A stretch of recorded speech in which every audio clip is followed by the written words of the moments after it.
Hey guys, it's Michi. Welcome back to my channel. This video is going to be about the mail system here in Mexico and how I receive my mail for my business in Los Angeles. So earlier in the year, you guys know that I came here to Mexico to see how it would be to live. And I discovered at that time that they really don't have, at least here in Puerto Vallarta, they really don't have a mail system that is reliable. There's no mail service similar to the US. It's strange. So here in my house, I live in a little community. It's only like maybe 5 or 6 houses here. And it's a gated community, you can call it that. And I would just see like random pieces of mail like on the ground. And when the bill came for my light bill, it was like opened and just kind of like shoved in the windowsill near the front door. Like, that's how the mail system here is. It's kind of non-existent. So I was kind of worried about how I was going to receive my mail, what I was going to do about packages and things like that I get from my clients, because I cannot have not get mail. So when I was traveling in February, I was expecting a check to come in the mail that I actually needed. So I kept scouring the internet to see what I can do and what my options were.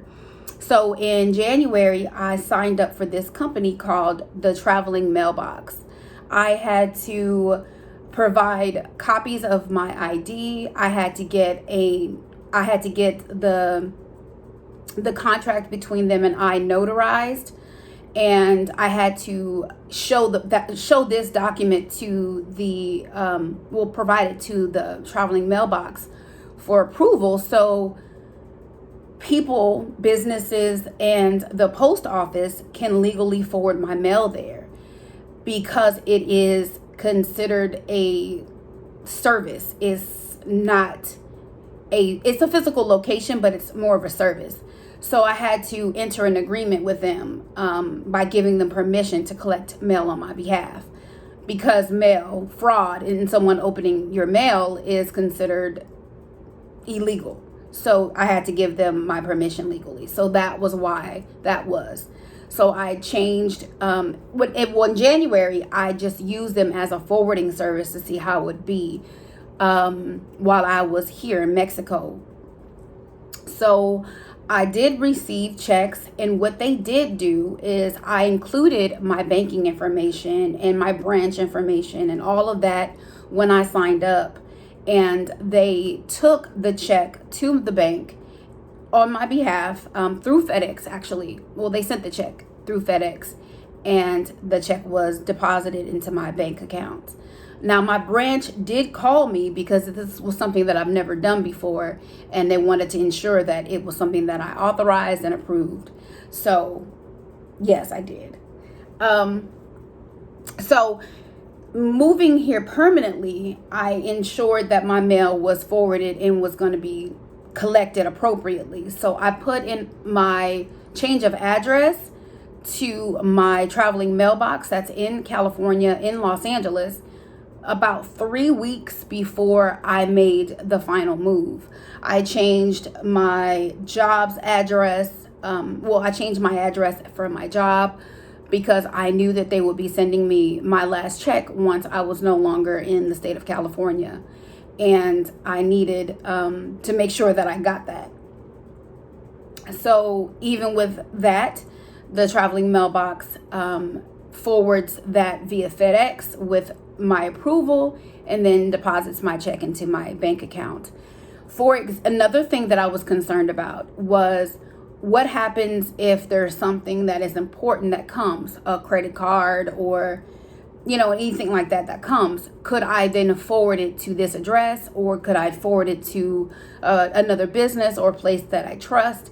and I do have that option. I also have that option to fax and receive documents and things like that because I am a legal recognized business in the state of California. So having all of these resources available to me, it's really, really important. They almost act like a business support that is amazing, almost like a virtual assistant without the virtual assistant cost. I pay $29.95 a month, and I'm pretty happy with the service that I've received thus far.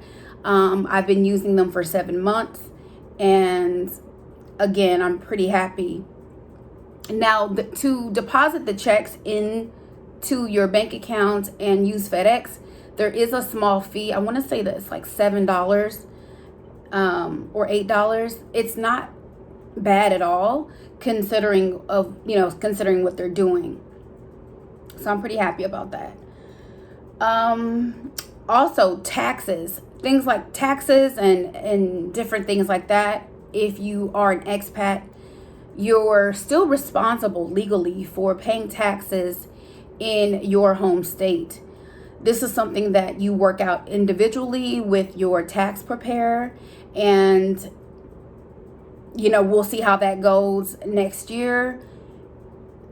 So I can't really say, but I did find that interesting. Not that I have to pay taxes because I continue to still operate a business, but just how things work. Whereas before you would have so many write-offs because you had a home or you had a physical location. So it's going to be very interesting to see how the taxes work for that. And I don't know, so it'll be the first time for me. So those of you who have questions about mail systems here. Oh, another thing too. This is kind of not related, but related. Amazon in the United States works very differently from the Amazon here in Mexico in regards to delivery and how things are processed. It takes a little bit longer, and the memberships don't transfer over. And I thought that was a little different. When I came in January, I was like, oh, I have Prime, so let me just, no, it just doesn't work like that. And you have to be very careful because the products here, if they're not from Mexico, then you are charged like import taxes and custom fees. Whereas in my experience with Amazon in Los Angeles, I didn't really have that issue at all. But here it could definitely be an issue. And I did find that to be not interesting, but a little confusing, because when I was moving here, I had a lot of bags, a lot of luggage, and I was considering using a shipping service to ship my clothes so I wouldn't have to worry about transferring like 20-30 bags of things, that I could just kind of eliminate the hassle and have it waiting here for me. But then I discovered that Mexico is one of those interesting countries that they can either confiscate your things, or you would have to pay like a ridiculous amount of duty for them, or they just won't release them to you and they surprisingly get lost. So I didn't want that.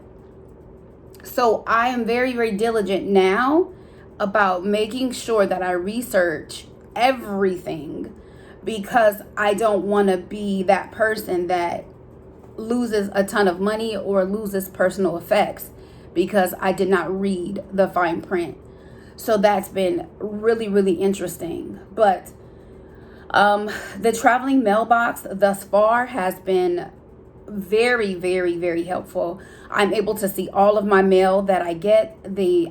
I give them the action that I want, whether I want them to open and scan it so I can read it, if I want it scanned immediately, if I want it shredded after it's read. It's just amazing. And this is wonderful for businesses, for those people who live remotely, for expats like me, for people who live in multiple destinations, people who go on cruises and their mail backs up and they still want to see their mail.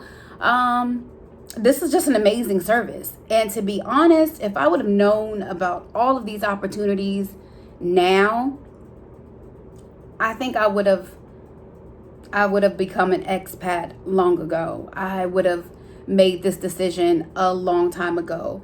You know, you have so many obstacles you feel that are in the way or prevent you from, you know, living the life that you think that you can't because of family, work, just other obligations. And I'm really discovering that those issues that I once had, I just don't have them. And all of the things that I thought that I wouldn't have access to by living in a quote unquote third world country, that isn't true either. Now, I have so many people asking me questions in regards to, you know, certain things. So that's why each of the videos that I am doing are very specific, because the questions are very specific. And this one, hopefully it answers your question about receiving your United States mail while you are living remotely in anywhere in the world, not just here in Mexico. So yeah, if you like this video, please subscribe to my channel, give it a thumbs up, and I posted an affiliate link down below, just because. Okay. I'll see you guys in my next video. Bye.